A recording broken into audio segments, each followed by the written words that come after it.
quite the roller coaster. I just came back from Bahamas. I was in Bahamas on Sunday, and here I am in the snow. So Hopefully you brought your skis. Yeah. No snowboard. Well, guys, thank you for allowing me to be here. I got some slides we'll go through, but I'm in the trenches just like you guys. I'm talking to clients and realtors every day. So I think I got an hour with you, and we'll just talk shop. I'd like to learn a little bit more about your market. It'll just help me with things we're going to discuss today. So give me an idea. What's your average loan amount? Well, right now, it's a lot lower than what it was because interest rates are higher. So I'd Sure. say maybe 350. 350. Okay. And who here in the room is doing like 3 transactions a month on average? Okay, more than 3? Like let's say maybe 3 to 6. Anyone doing more than 10? Okay. All right, so it gives me a good idea where you guys are at. Kind of piggybacking on that introduction, I picked the great timing of 2006 to start my mortgage career. Why is that great timing for those of you who've been in the business for a while?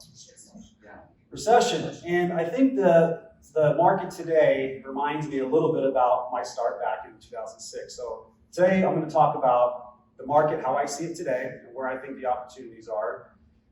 We'll talk about becoming or attracting business to you, how you can use the market to be a resource. And then lastly, we'll do a little bit of goal setting and some planning, both on your business side and personally.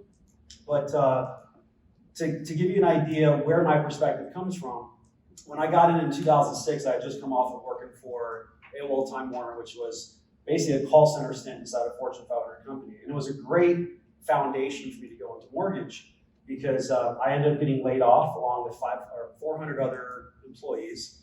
And I'm just so fortunate that it happened to me in my early 20s because I had this teacher in high school that made me think about real estate, kind of planted the seed about I wanted to go into real estate. Didn't know mortgage, didn't know realtor. He just was a really cool teacher, drove a Hummer.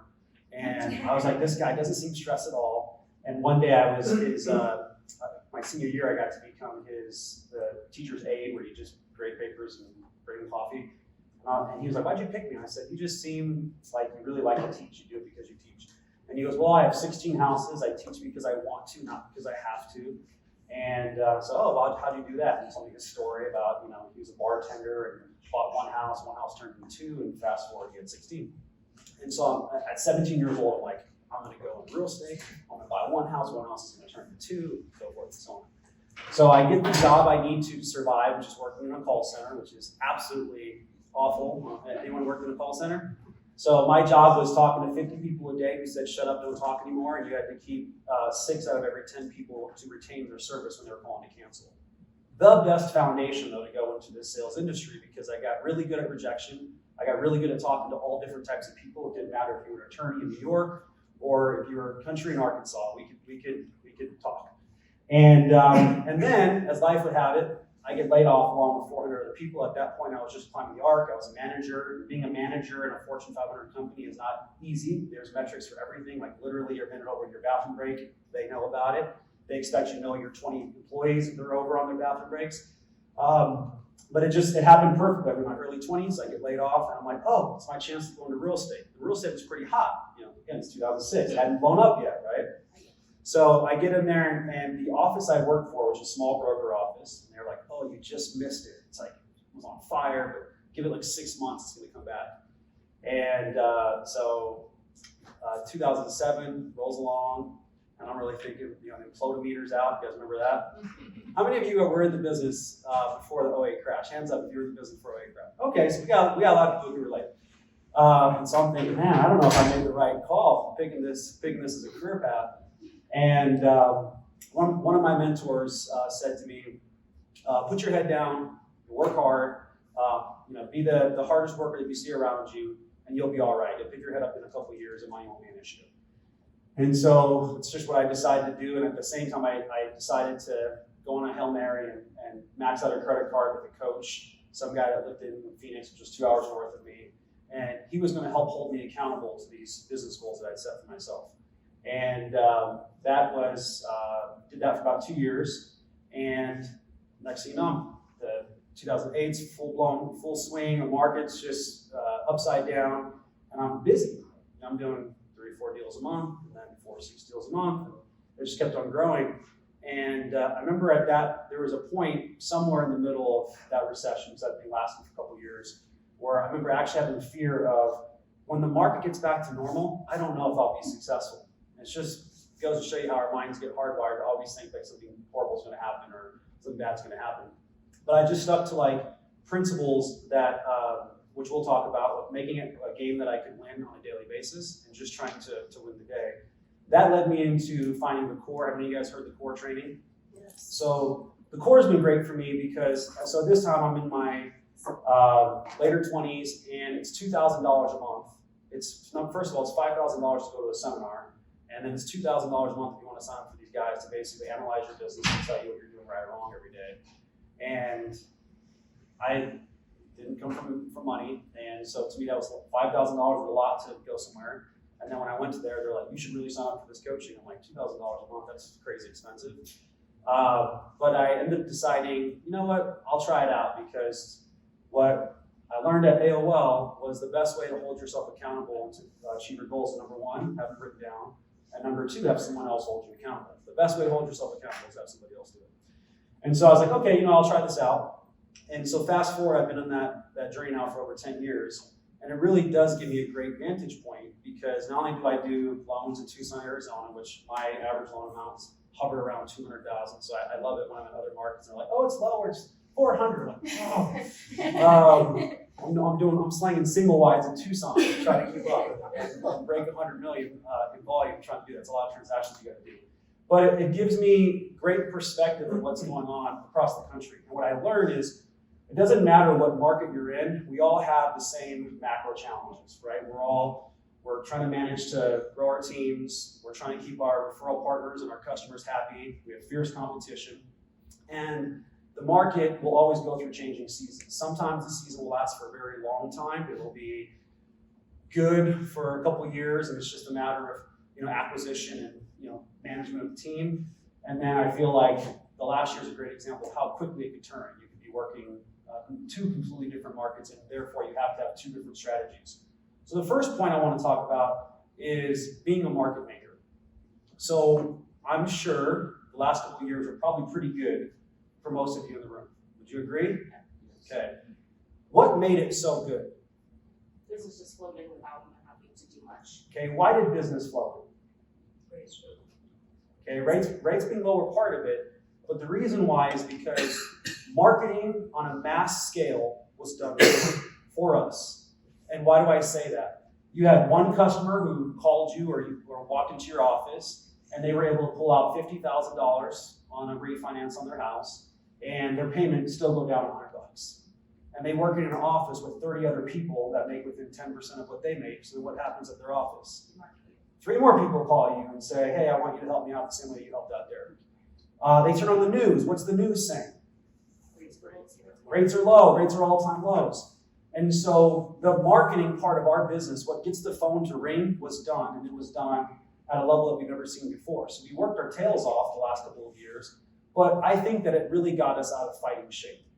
And what I mean by that is, you are a salesperson. That's your job. I understand that your business model is much like mine. You guys are going and grabbing the consumers, and you're going out and getting real estate professionals. Is that right? Okay. So it's exactly what I do. And so that means you are in sales. You are selling yourself. And the last couple of years have just allowed us to get real soft as sales professionals, because the marketing was done for us.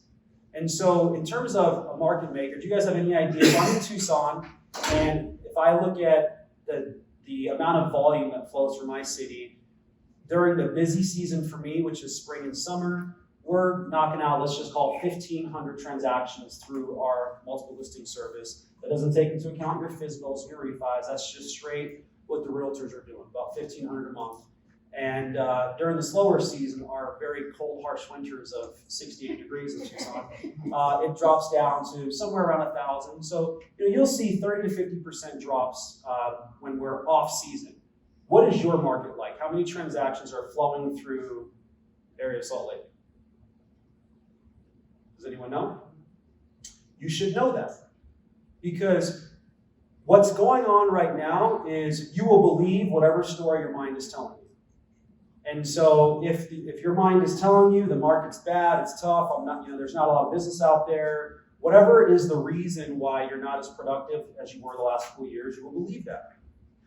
But you guys are in a pretty big area, bigger than my hometown. I would bet you there's more than 1,000 transactions, probably more than 2,000 are happening even on a slower off-season time frame.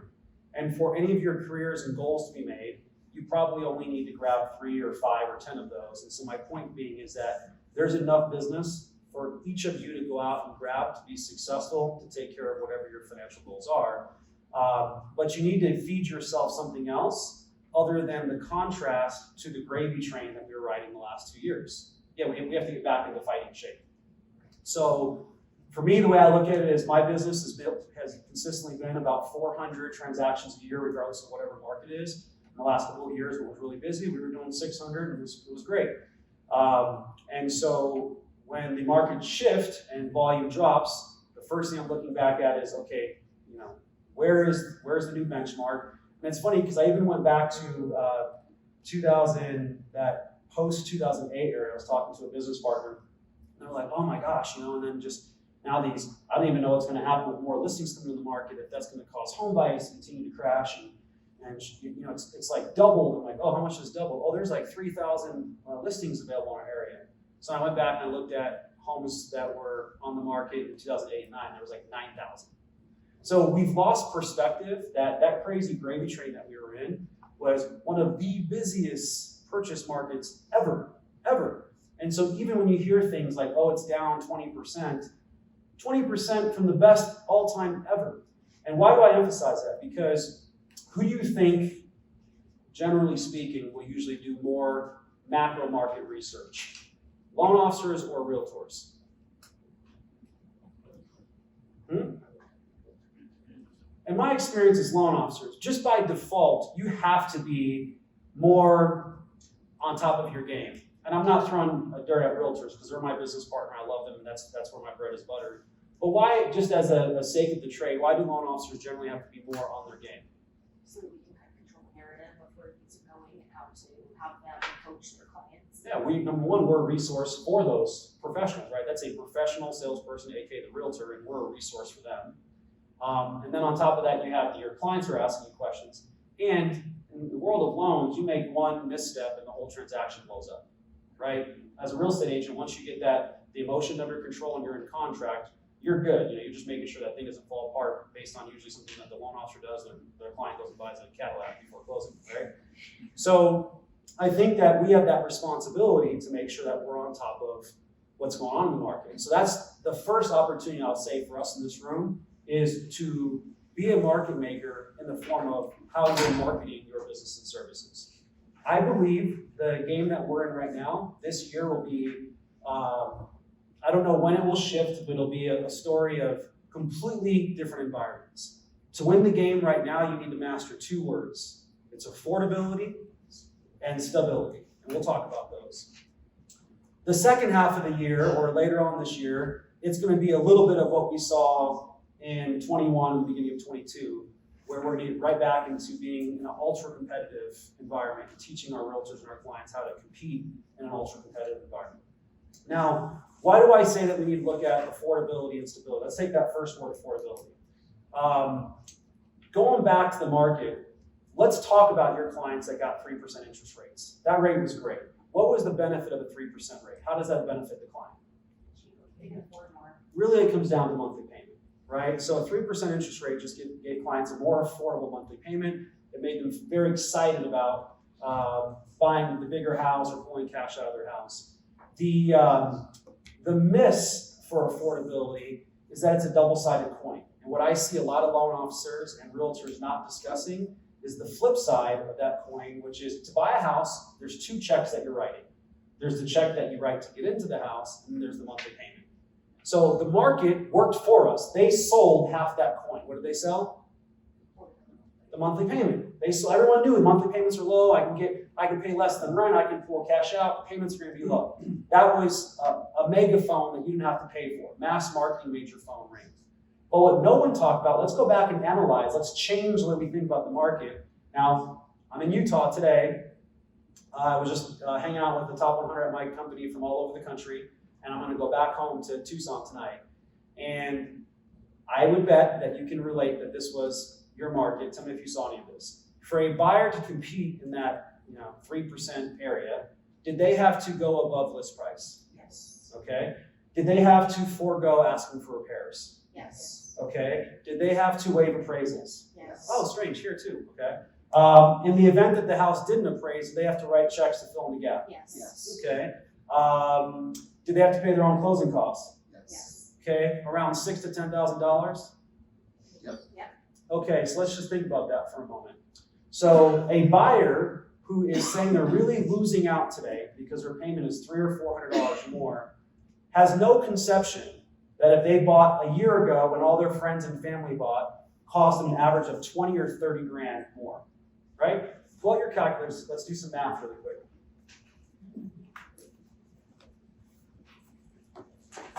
So take whatever your loan amount is, take your average loan amount, or you guys probably know right now off the top of your head, how much is the difference in payment today versus a year ago when somebody was getting a 3.5 rate? What are you seeing? $300, okay. So now let's take, conservatively, we could take closing costs at 6 to 10 grand. We can do repairs. My rule of thumb for repairs is usually it's about a 1 or 2% rule, right? So if you're dealing with a $400,000 house, repairs are, pretty consistently coming around that $4 grand, sometimes more. Appraisal gaps, you guys probably saw dozens of clients that bid $10, $20, $30, $50,000 above the asking price. Is that right? Let's just go really conservative and cut it at like 20 grand, 25 grand. Let's take $25,000 and go and divide it by 350 bucks. Take $25,000 divided by 350. What do you get? 71. Okay, and so divide that by 12. So you could show anyone today, if you master your professional presentation as a professional salesperson, that financially it actually makes more sense to buy in today's market than it did in yesterday's market, because it's going to take 7 years for them, that FOMO rate that they didn't get, to catch up on the savings. You have to be that expert showing your clients and your partners that, hey, you're right to have the concern about it being more expensive. You're 100% right. It is more expensive on one side of the coin. Now, what would you rather keep in your pocket, hundreds or thousands? Okay, does the consumer know this? No. So we feel like we just missed this amazing opportunity in the market, and oh my gosh, it's tough. The reason why is we're just out of shape. We're not marketing the message correctly. We're not educating our consumers correctly. We're not talking to realtors and delivering the right message. And I promise you, your realtors, if that's a big source of your business, they're not getting the coaching like this that they need from you to overcome objections. In any sales environment, there's always the why am I not going to buy right now? And you have to be able to overcome that objection.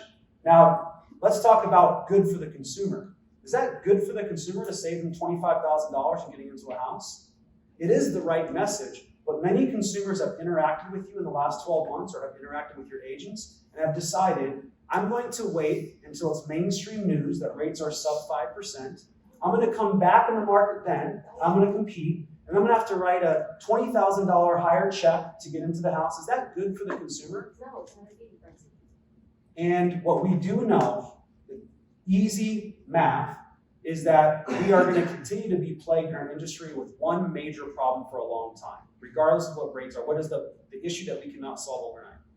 Supply. Yes, supply.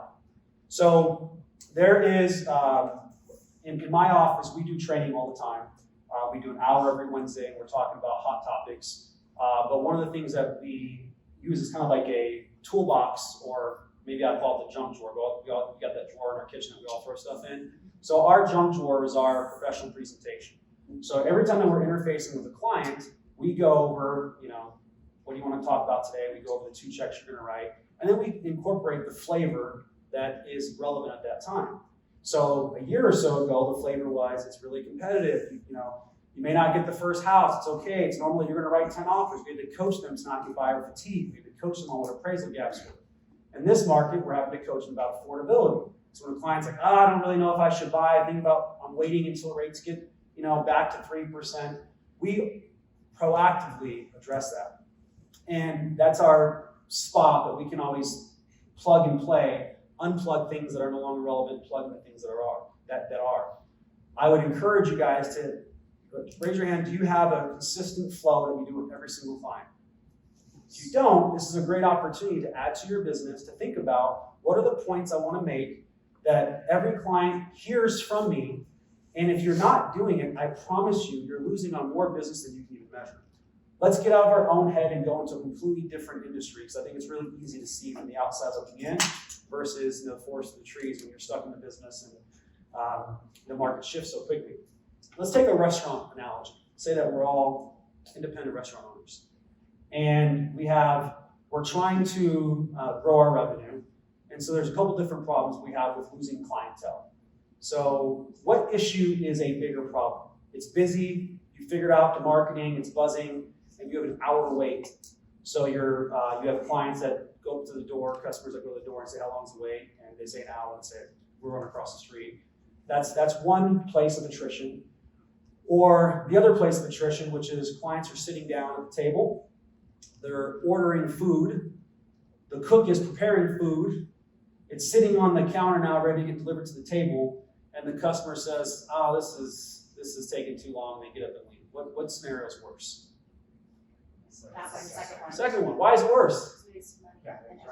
Yeah, bad impression, waste of money. In our business, I see that so prevalent right now. And I'll give you how the parallel. The parallel is you actually get a customer to talk to you, take 30 minutes to take an intent free, you pull their credit report, you have cost on credit, you run AUS, you have some cost on your AUS, and then you pre-approve the client, you review all their documents, sunk time cost on that, and then the client ghosts you, never hear from them again. They ghost the agent never hears from them again. That client might even have been really excited and saying, well, I can't believe I'm approved for $500,000, this is so great, and yet they ghost you. What happened? What do you think happened? Yeah. Or they talked to somebody, they went home, they talked to their husband, their wife, their mother, their father, their brother, their coworker, and what do they say to them? They either sent them somewhere else, or they said, you're buying real estate? Now? What are you thinking? And then their grandpa, who hasn't bought a house in 40 years, convinced them that this is not the right time to buy real estate, because they have no idea that it's $25,000 more expensive a year ago than it is today, because you didn't tell them, because you don't have a professional presentation and you don't weave that into your proactive objection handles. Okay? So affordability is the first battle that we have to get down. You have to acknowledge that payments are up, that cost hundreds, but costs are down, acquisition costs, that's the other check you write to get in, that cost thousands. Show the client the obvious answer. You'd rather save thousands than hundreds, right? Then you can weave in what's your secret sauce of how you can advise them and advise realtors. I'm sure everyone's heard about 2-1 buy downs, right? I'm sure you guys have talked about that aggressively. How many buy downs are there? There's a 3-2-1, there's a 1-by-1, there's a 2-by-1. So the reason I win and I do more transactions than you guys is because you just need to up your game. You just got to up your game. There's 4 buy downs. You should know right now what the cost is of each one in basis points. You should know what a 1 buy down is, a 1-1, a 2-1, and a 3-2-1. You should be on a megaphone teaching your agents how to use these and how to negotiate concessions. And based on what is on the table, aka the amount of concessions that they can negotiate, how to use that to structure the transaction that takes care of the other side of the coin. What's the other side of the affordability coin? The monthly payment. The monthly payment. So use buy downs properly, the monthly payment, you can actually give somebody the acquisition of a house for $95,000 less, and you can give them the same payment that they had a year or two ago. It can be a completely better experience for the consumer to buy today with the right team around, the right realtor, and the right loan officer. The reason that you need to know those 4 amounts, I'll give you guys the answer. So for a 3-2-1, you're going to run around 4 to 4.4%, depending on your down payment and loan amount. A 2-1 is going to cost you around 2.25. 1-1 is going to cost you around 1.5, and a 1 is going to cost you around 75 basis points. That's important to know because when you're sharing that with your real estate agents, you'll help them start structuring deals and help them overcome the loss of clients. We're losing on 2 fronts. We're losing clients that met with us, that attrition of the grandpa said not to buy, But our referral partners are also sending us less referrals because they're losing before they even have the opportunity to send to you. They don't know how to overcome these objections. Does that make sense? Okay. So I believe, number one, you have to talk about, going back to that, the affordability. You have to understand hundreds over thousands or thousands over hundreds. You have to be able to paint the parallels of the two markets. You have to be able to explain how to take advantage of the closing cost side of things. And you really need to know how to speak about buy downs. What's the best difference with a temporary buy down versus a permanent buy down? Knowing where we're going ahead. Where's the market? What's the Fannie Mae forecast for this year? Okay, rates are going to come down. I had a slide up here. Can you go back to the prior slide? I don't like to do death by PowerPoint, but just give some visuals. So the next battle you're going to face is the word recession is going to get thrown around a lot. Okay, you're already hearing with big bulletproof companies like Apple and Google and layoffs and tech and all that. And recession is going to be something that you're going to use to help fuel your business, or it's going to cripple your business even more. Recession should be a word that, as weird as it is, let's be honest, we're in a very upside down world of finance where when your 401k is being crushed, you're celebrating because your rate sheet's better, right? And same deal when it comes to that word recession. So 100% of the time, you can go all the way back and show your clients, 1970s. Recession is good in the sense of real estate related to interest rates. Because if we're talking about that other side of the coin of affordability, 100% of the time, the Fed has their two buttons they love to do, right? It's raise rates or cut rates. And every single recession, what does the Fed do? They cut interest rates. So as that starts making its way out, because it's pretty funny to watch what the news did last year. We had the technical definition of a recession is what? Yeah, so you got your consecutive down quarters of negative GDP, and then the media's like, well, that's not. They start changing the two. That's not really a recession. It's going to be hard to hide it, and then that word's going to come out. So now you're going to have higher interest rates and recession, lions and tigers and bears on high. Again, you have to take marketing back, and you have to make sure you get in front of that message. And recession should not necessarily be a thing that is concerning for someone who's thinking about buying a house. That should be a good thing because we know that will be followed by a rate drop. Who can tell me who CoreLogic is? You guys use CoreLogic, right? No loan officer likes it. That's where underwriters run the freaking desk reviews and cut our values and give us headache with appraisals. So CoreLogic, they're a major, one of the largest data aggregators in the U.S., and they put out a forecast for this year. What was their forecast for the U.S. housing market this year? For increase in 3%. There you go, my man knows his numbers. So CoreLogic said that the forecast for the U.S. housing market is that homes will actually appreciate 3% this year. Different than Grandpa saying it's going to be a 40% drop. Again, a message that you have to get out and get in front of. Share that with your real estate partners. Share that with your clients. This goes to the second part of the coin, the stability piece. Right? Your buyers that are pre-qualified that disappear and ghost you, it's because they're worried about this big drop they're going to see it like 2008. There's, anybody subscribe here to MBS Highway? Okay. Habib does a great job with that chart I stole from Habib.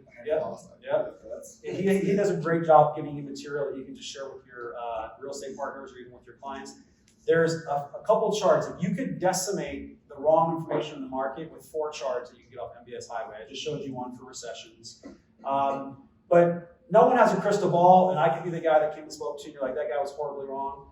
But I personally don't see that we're going to have that huge pullback and crash. I think, if anything, we'll have a lull of values, maybe a 10% correction.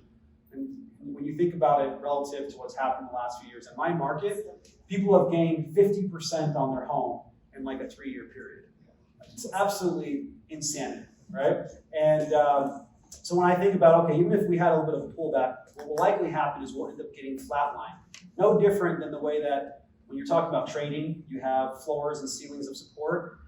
The technical factor that creates a floor of support in my mind for the stability of this crash is you can just go back and look at it. It was not that long ago that 2008 left a horrible scar on home builders and caused them to behave completely different. What am I talking about? If you look at housing starts and you look at construction going into 2008, what would the chart look like? Crazy, like all-time peak highs. If you look at post-2008, it literally fell off a cliff. And what has happened since then? It has stayed super low. So there's another stat that's very important that you need to know. It's called household formation. Household formation for us is like oxygen. Why is that so important? Because we need housing supply. Who can tell me what the demographic is for household formation? Here's the good news with the silence. We have a lot of opportunity to learn, which means that you're going to have way more opportunity to earn. Household formation is 27 to 35. Why is that relevant to what we do? At that age, people are getting married, having kids, getting promoted, and they're deciding to do what? Plant roots. That demographic buys 6 out of 10 buys real estate. Okay? We have 14 million more household formations going into this year than we had going into 2008.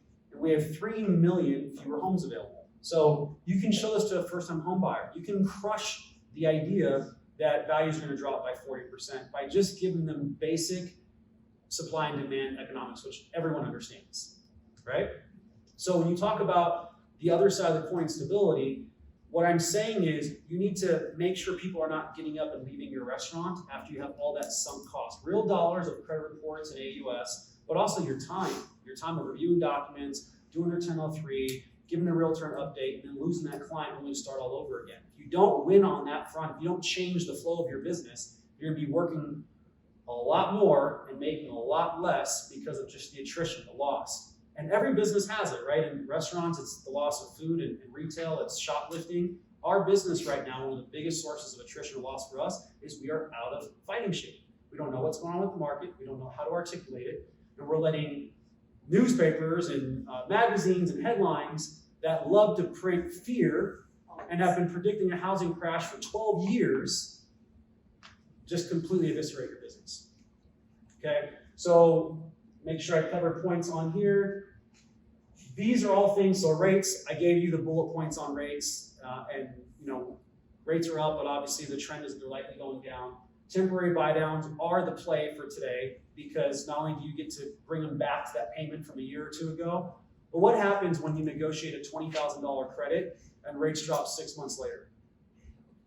You refinance, what happens with that credit though? No, they don't. Temporary buy down is a principal reduction. Yeah. It's put into a separate. Yes, so I tell realtors are often so confused with how to negotiate. They believe the best negotiation strategy is to take $20,000 off the price. And often that's fueled by the consumer who just is not properly informed. And we being the real estate agent and the mortgage professional, don't correct the client. And so yet here's another area where you're losing business because the client's super happy they got the house for $20,000 less, and they come meet with you, and rates go from a 5.9 to a 6.4 in 24 hours. And what do they say after you get done quoting the payment? Wow, I thought I got it from 400 to 380. What do you mean it's only 60, 120 bucks less? Over 30 years, that's not a lot. The thing that the consumer forgets, and you have to educate them, is the house is different than any other purchase that they're making because they're forgetting interest in the equation. And that's why you have to teach realtors that, I'm not saying to overpay for a house. By all means, get the floor wherever the floor is. But once you get the floor, grab concessions. Because concessions is what allows you to really put a hammer to the total cost, right? And you're able to drop the rate from a 6 to a 3, and it's where you're also able to still, the way I tell realtors is, give the client their price reduction. A temporary buy down is a built-in price reduction. In the event that rates do drop and they're refinancing in 6 months or 12 months, they're going to get that remaining 10 grand off the price or 15 grand or whatever is left over. What is your cost per thousand today? With where rates are, what's your cost per thousand? $6, give or take. So $10,000 does what for the consumer in terms of monthly payment? Do you know how many times somebody blew up a deal over $30 a month? Every other industry talks payment, and we rarely even discuss it, right? People are so focused on interest rates because we're so focused on interest rates. I'll go back to marketing and why you need to work on your marketing muscle. Who does the most loans in America? Quicken or Rocket. Yeah. Rocket. Here's a great tool to add to your presentation. Take a consumer to Rocket Mortgage homepage, click on mortgage rates for that day, and show them the rate sheet. Show them what they're advertising. Now, Rocket will always advertise a pretty competitive rate. They'll usually be right where we are as private mortgage bankers. And then click on legal disclosures. Has anyone done that? Yeah, the legal disclosures on an FHA loan, Rocket Mortgage quotes 25% down and 2 points, almost always. You will beat Rocket Mortgage by around 100 basis points in price almost any day of the week that you look at them. And yet they're on their homepage, they're advertising the highest rates in America, and they do more loans than anyone because they are better at what? Marketing. If you just Google some real estate stuff, hey, how much should I have to put down an FHA loan? Almost always in the top 3 is a blog written by Rocket Mortgage. They're just better at marketing. What they cannot do though is they cannot compete with you. They cannot compete with you getting 20 realtors who really know, like, and trust you, that you're bringing them relevant market information, that you're a pro at objection handles, and the objections are going to be different every 6 months or 60 months, whatever the market does, and you have to be that one that stays on top of your game and brings that information to market, and then you become your local source of marketing. So you teach your realtors how to use a temporary buy down, how to get that built-in price reduction. Why leveraging closing costs paid by the seller? Again, what's the ingredient that the realtor and clients miss? Why they always attack price? What are they forgetting about? Interest. Let's go back to if the cost per thousand is $6, and let's look at $10,000 towards price versus payment. Who can tell me what the break even is on that? I would rather pay my own 10 grand of closing costs, or I'd rather pay $60 more in monthly payment to have the seller pay it. What's the break even? Do the math, 10,000 divided by 60. 167 months. Convert that to years. So 14 years. Do you know how many clients I've had in my office that have $1 million in the bank and I end up convincing them to ask for concessions? So I'm like, you got the money, but even when I'm buying real estate, I would rather have the seller pay for my cost because $10,000 in my bank account can be put to better use today than something that's going to take 14 years to break even. But you have to be that source of education for your clients. Other strategies too, I'm sure you guys do MI buyouts and things like that, right? Like you have to be the pro at increasing buying power with minimizing impact on monthly payment. So again, that's the first battle that we have to win, is all the strategies and talking points around affordability. In terms of stability, I gave you the rundown about supply and demand. Now let's talk about a couple other things. This is a great line, steal it from me, okay? The cause of 2008 was loose credit, okay? That's the line. The cause of 2008 was loose credit. What happened, what caused the run-up of the last 2 years was cheap credit. Do you know how many realtors don't even know that it's illegal for you to get paid on product or rate? They still think that you put clients in an FHA loan because you're going to make more money off of it. Just that in itself, you'll get realtors' eyes to pop and heads to nod. They have no idea about LOCOM. So when you're talking about cheap credit, I tell realtors all the time, look, at the reason I feel very strong about my position in the market is because after 2008, loose credit was basically legislated out of the business. As a loan officer, I can't make money by charging your client a 0.5% higher interest rate. I can't make money by putting them into an option arm. My interest as a loan officer is to get your client approved, to get them the best loan that they're approved for, and do the lowest monthly payment. Would you agree? We all have the same mission, right? The consumer doesn't know that. Your referral partners do not know that. So you have to educate them on that side of it. And then in terms of cheap credit, let's talk about the credit market that's overlaying U.S. housing right now. There's 2 great articles. I think one's by Fortune, the other is Fortune or Forbes, the other was New York Times. And it talks about the percentage of homes in America that have no paper on it at all. In other words, they're free and clear. What number? How many is that? What percentage? Do you guys know? 37%. 1/3 of the homes in America don't even have a mortgage on it. Now, those that do have a mortgage on it, the average equity, there's a definition called significant equity, defined by, anyone know what the definition is of significant equity? 50% or more in their home. Maybe it's 40 because home values dropped a little bit, right? What percentage of homes in America have significant equity? 45%. So you have 37% that have no mortgage at all. Those that have a mortgage are sitting on over 40% or 50% of equity. Now, take those stats back to grandpa, who says the market's gonna crash like 2008, and show him we're underbuilt, show him that we haven't built enough homes in the last 10 years. We have population increase in our industry, the household formation of 14 million. We have fewer listings on the market that are available. And the paper that's on real estate today is not going to create the pressure that we saw in 2008. So you're not going to have that fire sale that we saw in 2008. And I'll add one other thing, which I don't have data on, but you can all just feel it.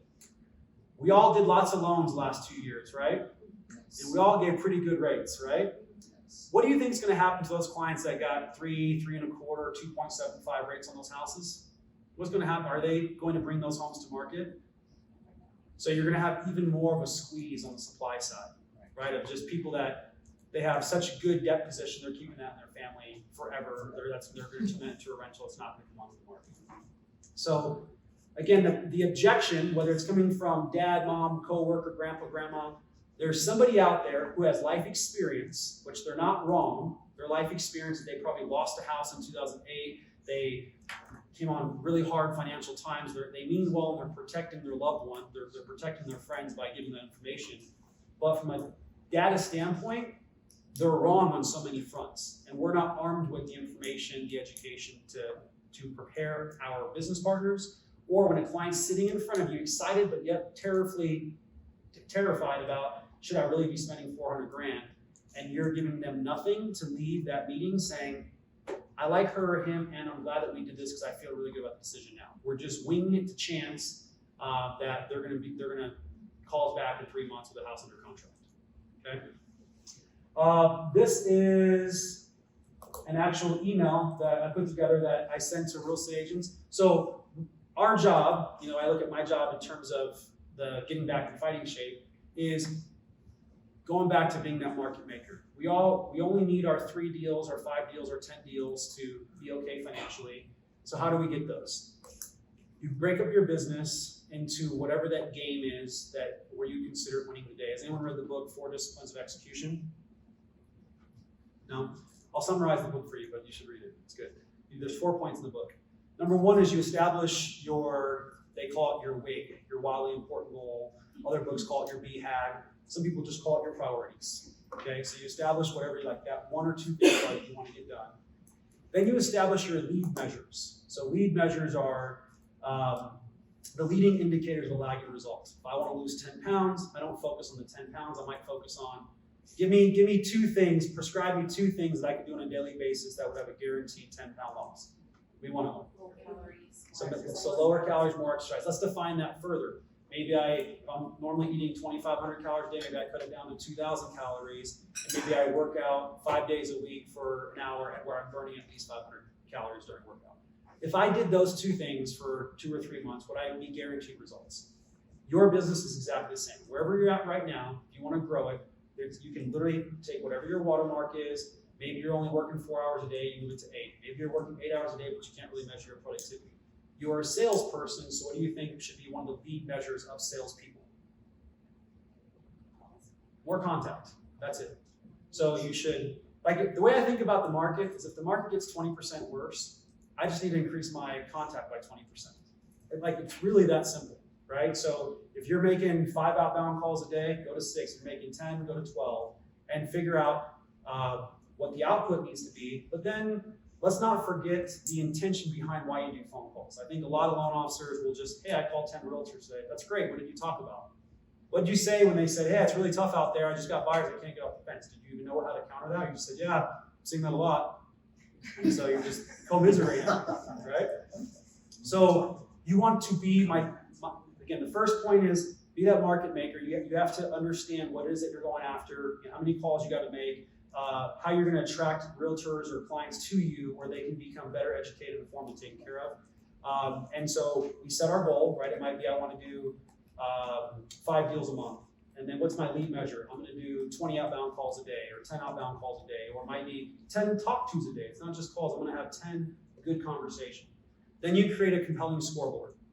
So that's where you can measure, you can see it. Going back to my goal of losing 10 pounds, what would be my scoreboard? A little scale, my bathroom, I step on, I'm like, ooh, that burger landed an extra pound, going the opposite direction. And then the last thing is accountability.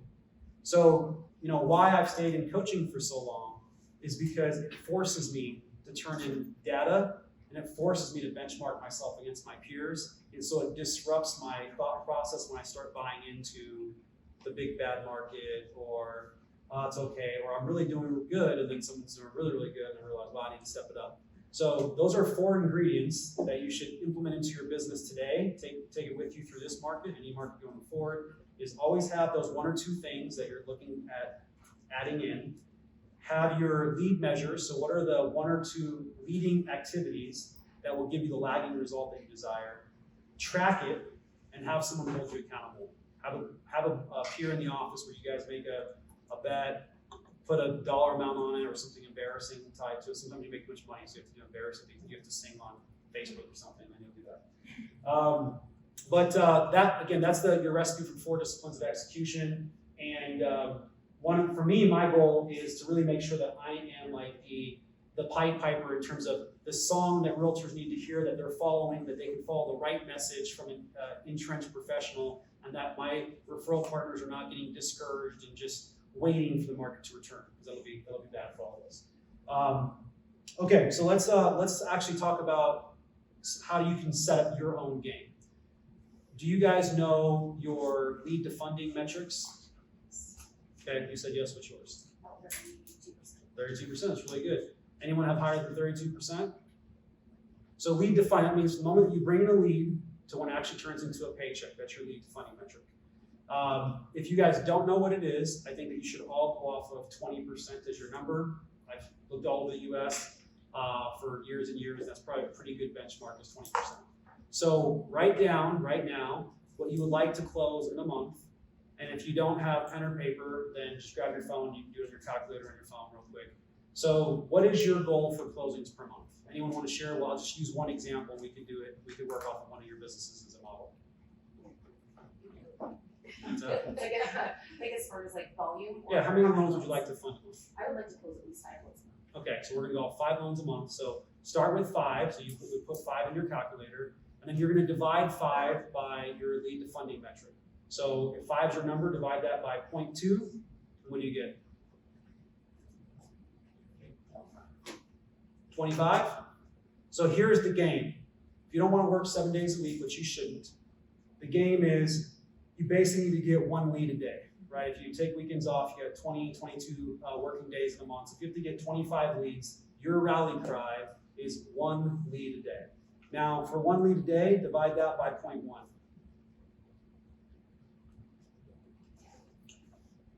On average, if you're of value, if you know how to deliver a valuable message, and you're asking for the business, if you get yourself back into shape as a sales professional, you can generate 1 lead per about 10 relevant contacts. This might be friends or family that you have questions about real estate, or this is a real estate professional that you just want to give some proactive information to. For those of you that do have a pen and paper, draw a big square and then across the middle. I want a big square cut into 4 smaller squares.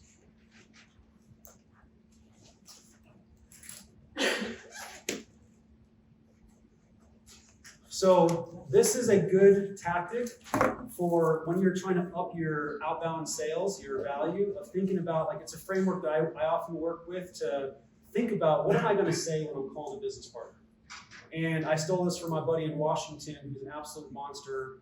The guy, I think, is now 34 and is sitting on $10 million of cash, and I've seen him earn $8 million in a single year. Just absolute monster. And I stole this from him.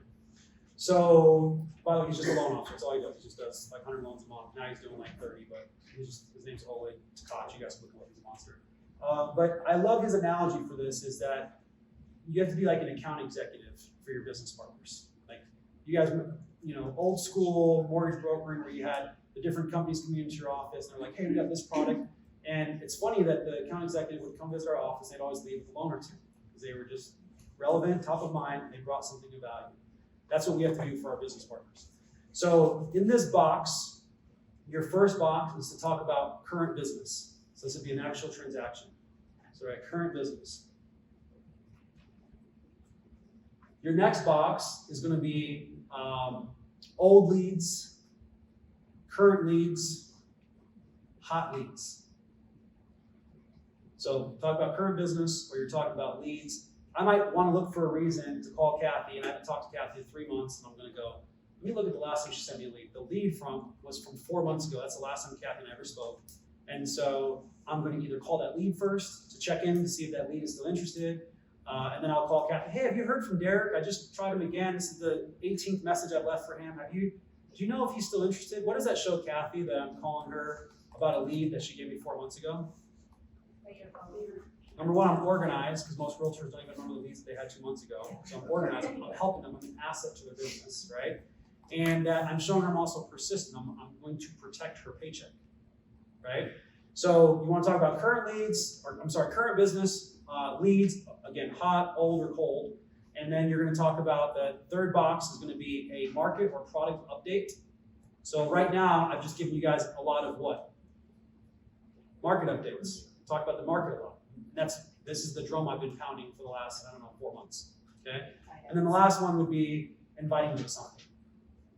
This is just where you get to be more of you as a person. Like, hey, I'm doing this, we're doing this charity thing, I'm gonna come out. Hey, my buddy's opening a new gym. We're gonna do like a boot camp. Come join us on Saturday. Hey, we're gonna go watch the Super Bowl party. Come over to my house. And, hey, we're having a speaker come in to talk about the market update. You should come to that.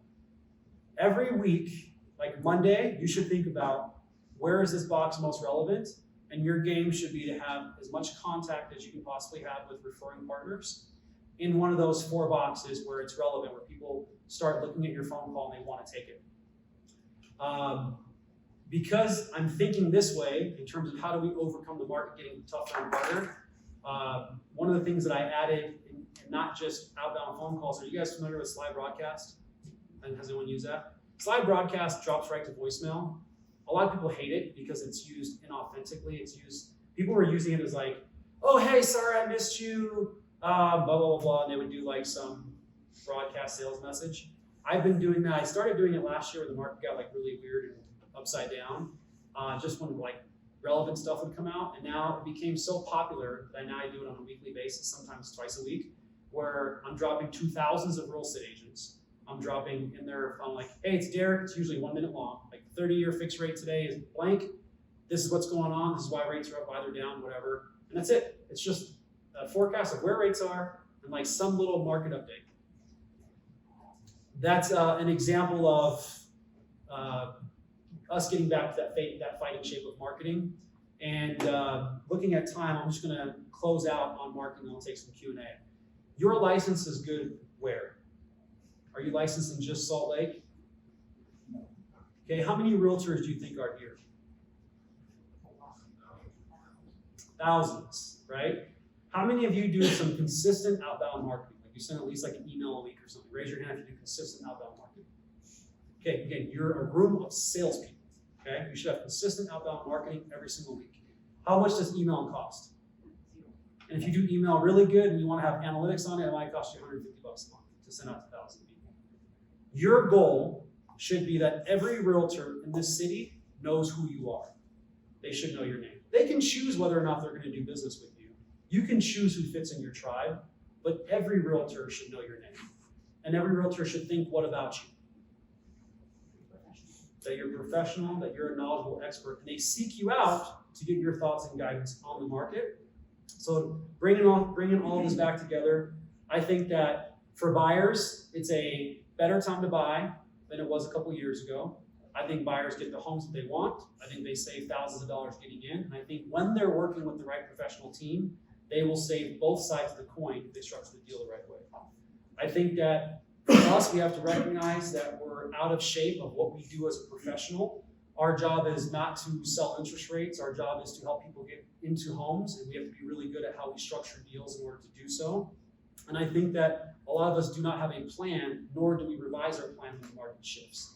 So what I would leave you with is change your business to where you can look at it on a daily basis, know what you need to do to win the day, how many people you need to see, how many calls you have to make, what's your message that's going to help consumers overcome their issues and your partners overcome theirs, and just play the game. At that point, it becomes fun, and you guys get to see people's finances for a living.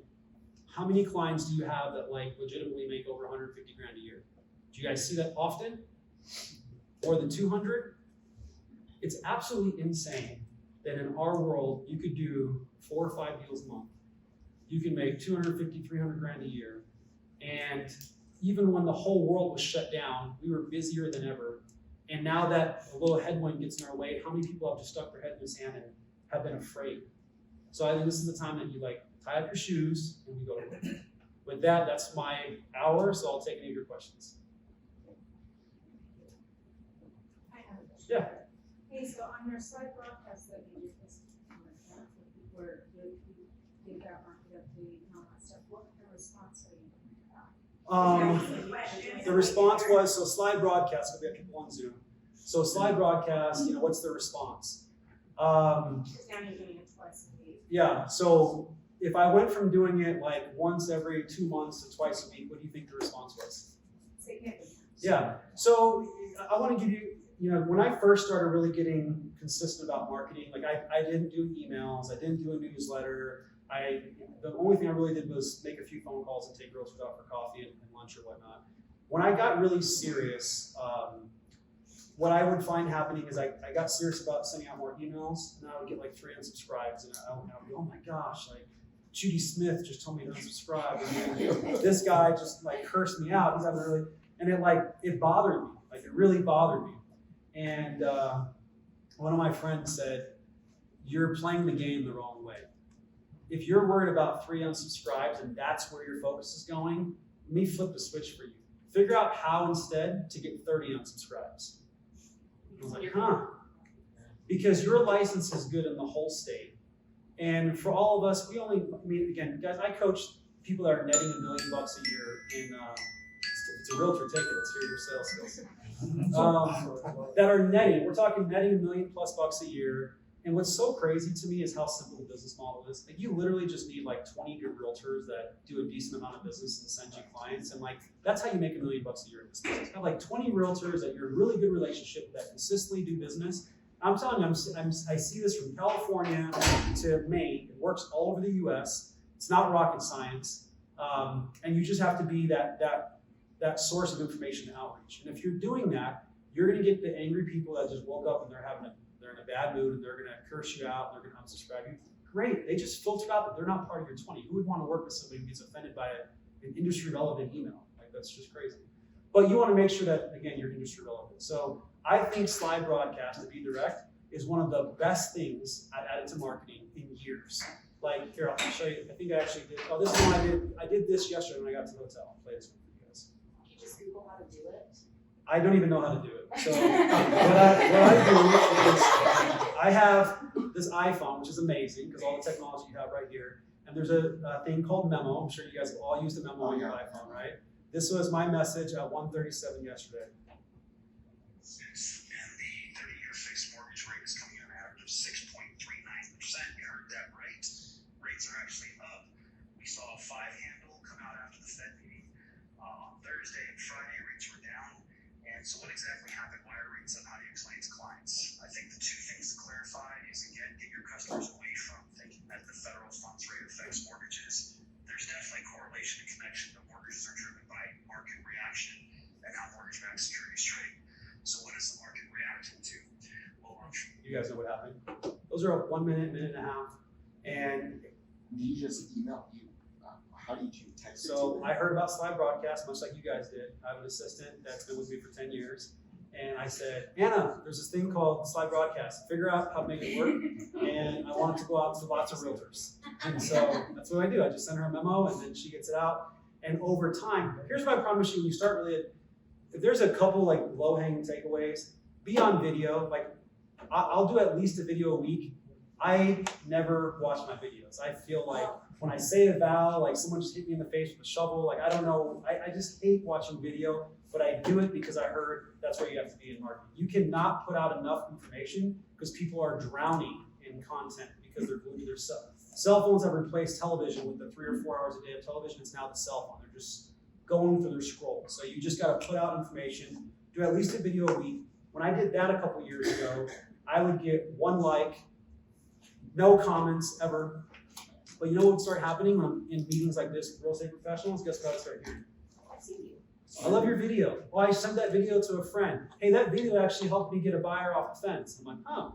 So what does that make me do with videos? Stick to it, get better at it. And then when I did this live broadcast, why did I do that? The market was like doing like this, and all of a sudden I felt like we were heading to crash. And I'm thinking, okay, I need to start telling people what's going on and why. And I started hearing all the time, wow, that was really good. That was really helpful. That helped me get a listing. That helped me get up, and I'm like, okay, so I'm gonna do more of that. So you gotta have some basic, I gave you like how to win the day on outbound sales, but let me emphasize that it's sales and marketing. And sales is you getting belly to belly with customers and clients and referral partners. It's being on the phone, but the marketing is your brand. Marketing is the message that you put out there, and marketing has never been easier. It's never been cheaper, and so many of us don't even do it, right? So up your marketing to make your own market. The market's down 30%, you're doing zero marketing. That's great, because that means you just have to do a little bit of marketing. You can offset that 30% decline. You had a question? So you talk about doing video, are you thinking specifically like social media? Yeah, so social media and BombBomb. So I got really big into BombBomb a couple of years ago, and I even got like their influencer award and all this stuff. But then I started paying attention to the data analytics behind the marketing. And I realized that my BombBomb videos were only getting about an 8% play rate. And I was like, geez, so, but that's good. When you start looking at your data, I then learned that if I put like compelling headlines instead of just an email with a video in it, my play rate went from like 8 to 16, so I doubled it. That was good by just changing my headlines, right? By saying, in this video, you're gonna learn but I wouldn't tell them what it was, I would just give them a hint. That made my play rates go up. But when I was then posting video on social media, I would see that the plays, I would get hundreds of views versus I'm sending email out to thousands of people and I'm getting like 37 plays. So for me personally, I think social media is where you post your videos. People are inundated with junk mail and spam, but they're glued to their social media. So you should do videos on social, in my opinion. How long do you usually do your videos for? How long do I do the videos for? What would you think? 5 minutes. Short. People have very short attention spans. My rule is 2 minutes or less. And here's a great rule if you want to frame a video to be short. Think of it as you only have 3 points that you can make in 3 sentences. Right? If you can do like 3 sentences, 3 points, that'll keep a very clean, crisp video. I do this thing called Realtor of the Month. I can keep it at 2 minutes or less by asking them 3 questions and having them respond with 3 answers. And I always tell them you got 1 or 2 sentences for your answers. Don't worry about the video being too long. Just keep it that way, and you always hit right around the 2-minute handle. Good questions. What else? Yes. How do you manage your time with, I find that with applications and everything coming in and talking to clients and things like that, I just don't have a lot of time to actually go out and do all of this stuff. Like I find myself working on the loan and I work in my business, not on my business. How do you find the time to do that? That's what my day looks like. Exactly. Yeah. So I believe in the rule of no white space. So there's a thing I learned from a consultant from Microsoft years ago, and they look at the health of a company by where the time is spent, and they broke it down into 4 categories. So you have red, which is your administrative or operational time. That's working on a file. That's our red time, right? Green time, what do you think our green time is? That's money making. That's money making. That's your sales professional. That's how much time you're spending in sales and marketing. That's your green time. Blue is strategic. So that might be like your daily team meeting or like a marketing planning session or something like that. Like how many times are you actually thinking about being intentional in your business? And then yellow is culture. So time spent one-on-one with employees, off-site with your team, maybe off-site with your agents. And so I live by having no white space. Everything is color-coded in my calendar, and then I can visually see I'm spending too much time in red, I'm not spending enough time in green. You know what, I'm gonna have people quit on me because there's no yellow on the schedule. So it's just it's a good overview. But I would tell you that when I first joined the Corps, I was doing okay, and I'll throw money just as a measuring stick. But at that time, I'm like in my mid-20s, I was making like $350 a year, and I was figuring out like I had it made. But I was also working 7 days a week. I was going in on Saturdays and whatnot. And when I met people around me that were making 2-3 times what I was making, and they actually had like work-life balance, I was like, oh wow, I didn't realize that was possible. And so my first year of being professionally coached, I made almost to the penny the exact same. I think I made like $3.52. But I got all my weekends back. I stopped working after 6. I put systems in place of like how my phone is answered after 5:30, how weekends are covered with an on-call schedule within the team. So a lot of us put very little thought and time into planning what we want our life to look like, planning on how we want to run our day. So what ends up happening is the day runs us. That was a good question. Any other questions? So you have assistants in place. Like, what about those of us that don't have assistants and things like that? How do we start that besides? I mean, I obviously like If you start there, but. Yeah, if you don't have an assistant or a team, you're actually at a great space because the market's going through their correction right now. And what I would tell you is build your system with that longer term vision in mind. Like, what's it going to look like when you have somebody helping you with email and you got somebody that can help you review documents, and build your system out for that. If there was one like do-over that I would have done, it would be to like build that blueprint so you can build the house to look like that versus going back and remodeling after the fact, things that you didn't think through. And it's like, okay, what do you mean by that? Well, things like your phone number, like how do you advertise? Is it going to be your cell phone? If you're going to go from 5 loans a month to 25, do you think that can actually be managed through a cell phone to you personally? No, like on all my stuff, my cell phone's not on any of my marketing. It's a number I bought off Vonage. I'm not even sure if they're in business anymore today. But I bought it off of Vonage because when I started getting busier, I could route the phone to go to assistant to answer it. And to this day at 5:30, it's on a clock that it automatically rings to a line I added to my Verizon phone plan that we call the bat phone. And I can give that phone to somebody else when I'm in the Bahamas and really enjoying myself on the beach, right? So think about what you want your business to look like if you're going to go from 5 to 10. Think about the first hire that you're going to have to make. Know the metrics that go into it. I believe that you're looking at 1 assistant for every 5 or 6 closings. I think that you got to work your butt off until you get to that 5 or 6. When you can do that 2 months in a row, you should think about bringing that person on, because when you do that, you're now adding 160 to 180 hours a month to your business, to your brand. So even if you're a horrible manager, even if you don't have a great plan, just the amount of productive capacity that you have, you'll do a few extra loans. And for an average assistant costing, $4,000, that's 1 loan a month. So if you have 160 more hours in your business with a basic plan, I promise you'll figure out how to get 1 or 2 more loans a month done. Thank you. Yeah. I got time, guys, before I leave for the airport. So any other questions? Easy. I'm sure I can ask lots of questions. So I'm gonna ask 3 takeaways. Okay.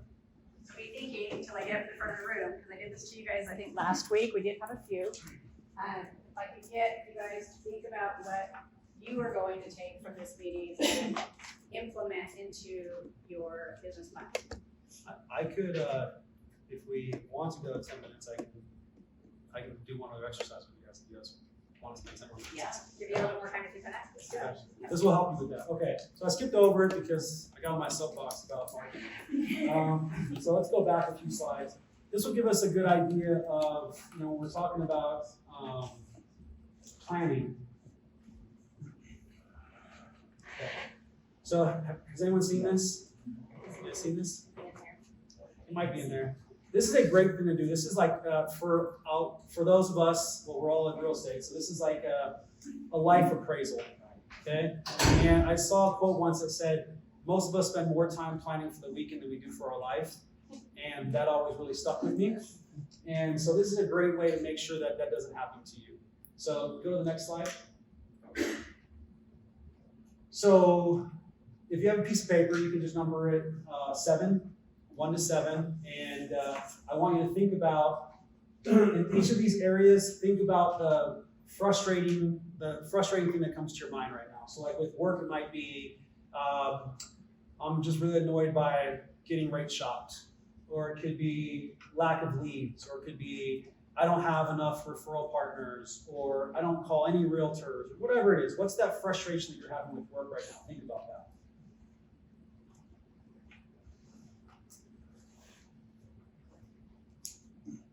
And then once you're done, I want you to actually appraise, 10 being it's fantastic, it couldn't be any better, and 1 being it's awful and miserable. rate how you feel about that area of your life, right? So how would you rate work overall?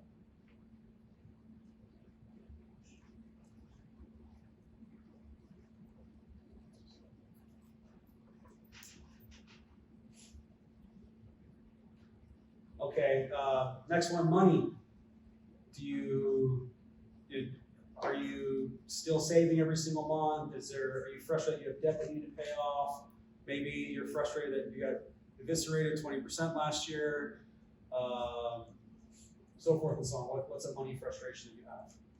And then evaluate or rate your financial category of your life on a scale of 1 to 10.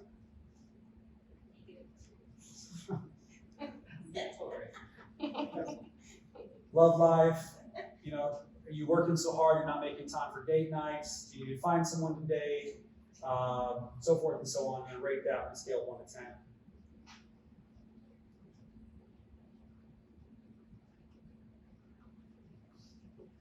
Family, some interesting thoughts for your family.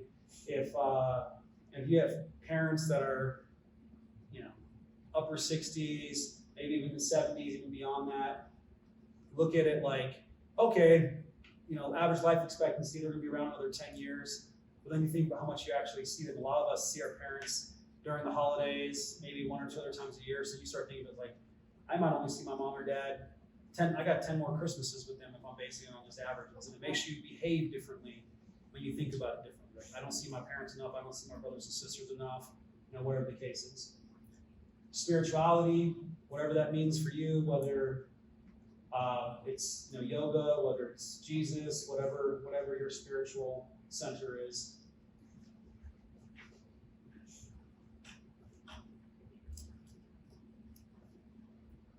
Friends, it could be you don't see them enough. Maybe you only have friends in the industry. Sometimes we realize that the friends that we had 5 years ago are not the best friends today. And yourself. This could be health related, it could be a skill, it could be a hobby. And then once you're done, so again, you're going to have 2 frustrations in every area. You're going to have the rating. And then think about if you could only pick one of those, highlight one of those, what's the area that needs the most attention? What's your biggest struggle?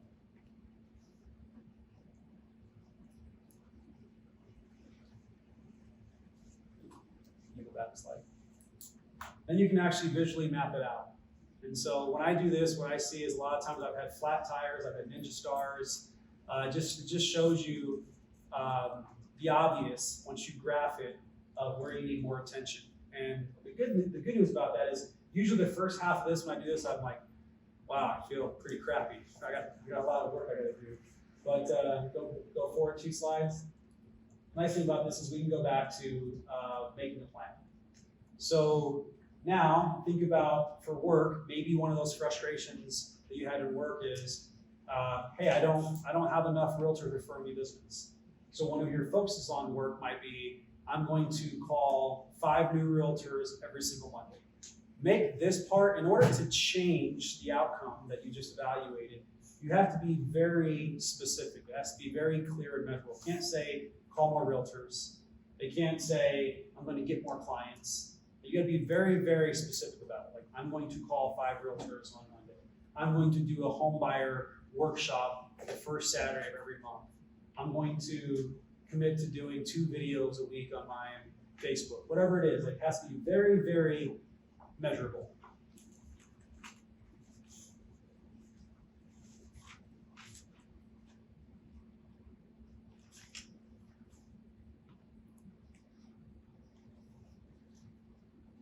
For money, I think that one of the biggest things I can talk about when it comes to finances, everyone knows what the S&P is, right? Okay, what has been the S&P average rate of return for the last 30 years? Any guesses? If you take reinvesting dividends, it's 11.3%. If you told the average consumer that to invest their money and they can make 10% or double-digit returns, they would say, where do you get that? Because most people, the average consumer, their financial knowledge is based on what they get at the bank. And what will most banks offer a consumer in terms of savings or interest? Less than 1%, right? So just knowing basics about finance, I do believe that goes very well. It goes hand in hand with being a good loan officer. I think that when you can teach people the basics about money, or you can identify opportunities for clients where you can help them financially, that's where clients become loyal for life, and they'll end up doing 5 transactions with you in the next few years, or 10, or that's how you get investors to come back around and do 20 deals with you instead of 2, because you can help them financially. So one thing I would tell all of you guys, there's a great book called The Psychology of Money. I'm reading it right now. And they're talking about like the best thing that you could do is dollar cost averaging. They do a breakdown over 100 years of the market of like 3 different mindsets of money. And one is somebody who's like, I don't care what the market's doing, up or down, I'm just gonna go in every single month. Another person who's just gets super scared when there's recessions or pullbacks, and they basically wait until the markets hit a bottom and they come back in. And then somebody who delays, who says, okay, I'm not gonna wait until it's completely rebound, but anytime there's a down market, I'm gonna wait a few months and then go back in. And the returns for the person who just went in every single month, dollar cost averaging, was like 30% higher than the second category. So I think for money for you guys, there's 2 money tips. You know, I see a lot of people in the core of the last 10 years go from being 100 grand in debt to having a $2 million net worth in just a couple of years. And it would be max out your 401k, and then make sure that after you have 3 to 6 months of your bills in a savings account, put every single penny into VOO or SPY. Just buy the S&P. If you do that and you're in it over time, you will average a 10% plus rate of return. Okay. Again, continue on your love life, your family. Again, those specific things like MIB, love life could be date every Thursday. Even better would be a new activity date every Thursday, right? Get very specific about the things that you want to do that might be the match. Family could be, I'm not going to see my mom and dad just on Christmas. Like, we will do 2 family trips a year. If they're in your same city, maybe it's having Sunday dinner once a week or once a month.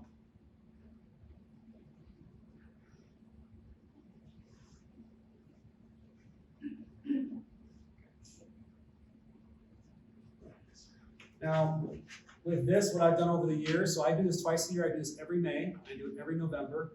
It's been awesome for making me realize my blind spots and changing how I do life to try to balance out that tire or even inflate it if it's sometimes too small in a particular area.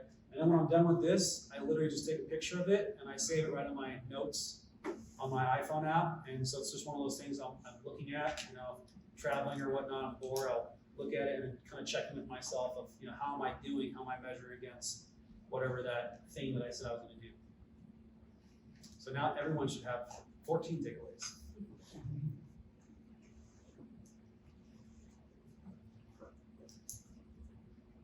Anything else? Is that everything? Okay, so takeaways. What's that? I know you've been thinking. Thank you. And I know Jake has a takeaway.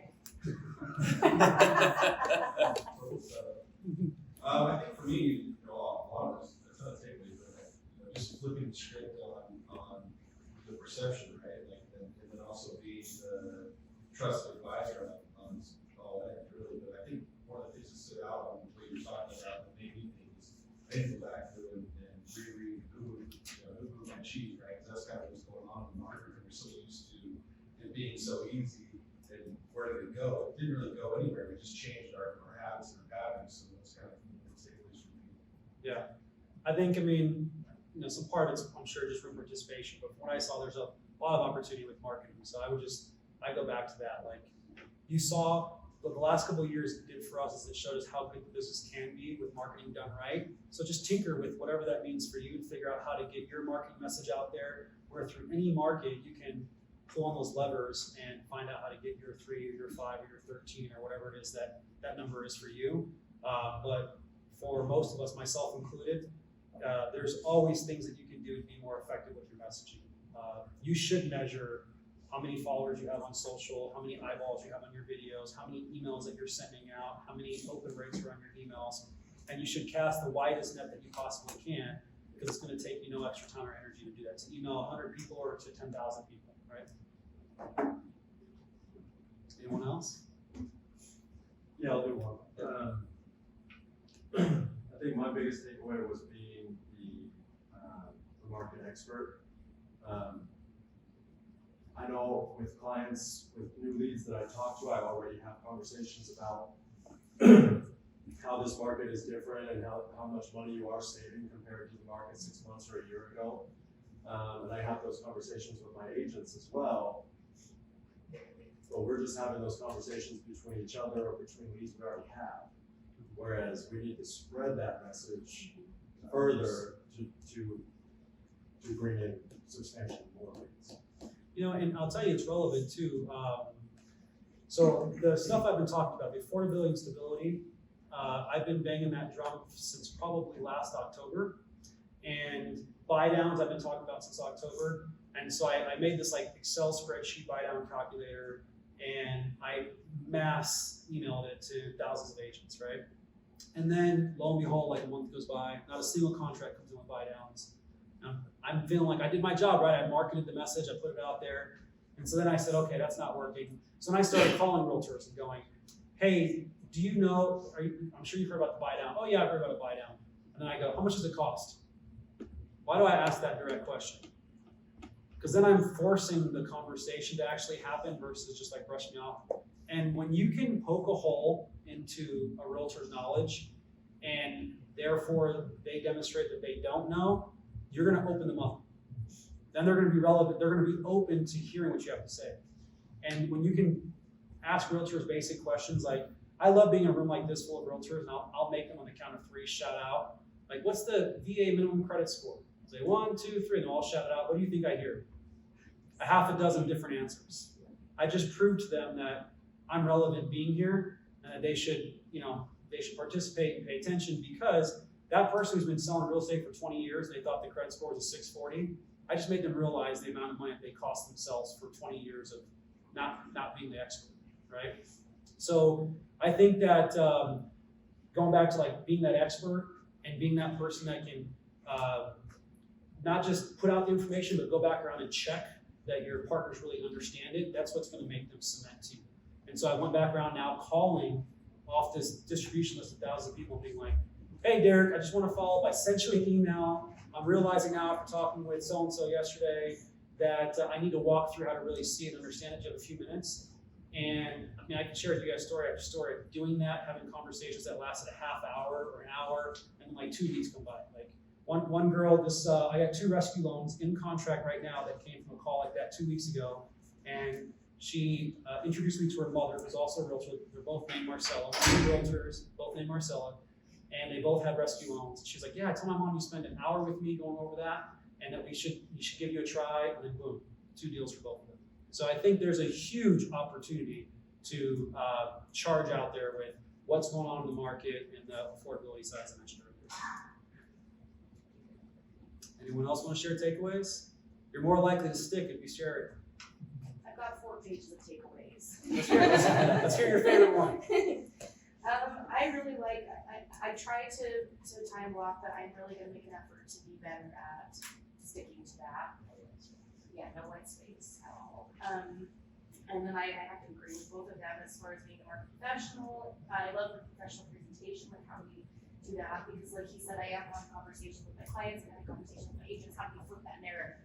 How do we get that out there? But I haven't been going above and beyond to get that message spread even further than just you currently have.